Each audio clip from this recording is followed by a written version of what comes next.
আমার গুন্ডার বয়সটা যত বাড়ছে সাথে সাথে কিন্তু ওর দুষ্টুমিটাও বেড়ে যাচ্ছে। গুন্ডামির তো শেষ নেই, ঘরের জিনিসপত্র এদিককার জিনিস ওদিকে, ওদিককার জিনিস এদিকে, যার জ্বালায় আমাকে সব জিনিস নিচ থেকে ওপরে তুলে রাখতে হয়। প্রথমে তো বাসনের র্যাকটা ওপরে তোলা হলো, এরপর মশলাপাতির র্যাকও ওপরে তুলে ফেলা হলো, এরপর পালা হয়েছে আমার এই গ্যাসের র্যাকটা ওপরে তোলার।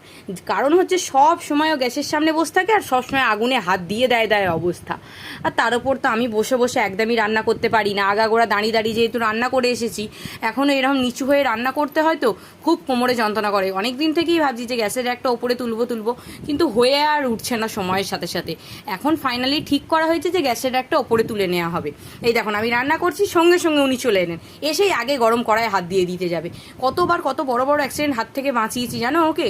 তো যার জন্য কাল থেকে আমাদের বাড়িতে মিস্ত্রি লাগছে এবং গ্যাসের র্যাকটা ফাইনালি ওপরে তুলে নিতে পারছি। যাই হোক, ভিডিও সব আসবে সাথে সাথে, দেখতে থেকো। টাটা।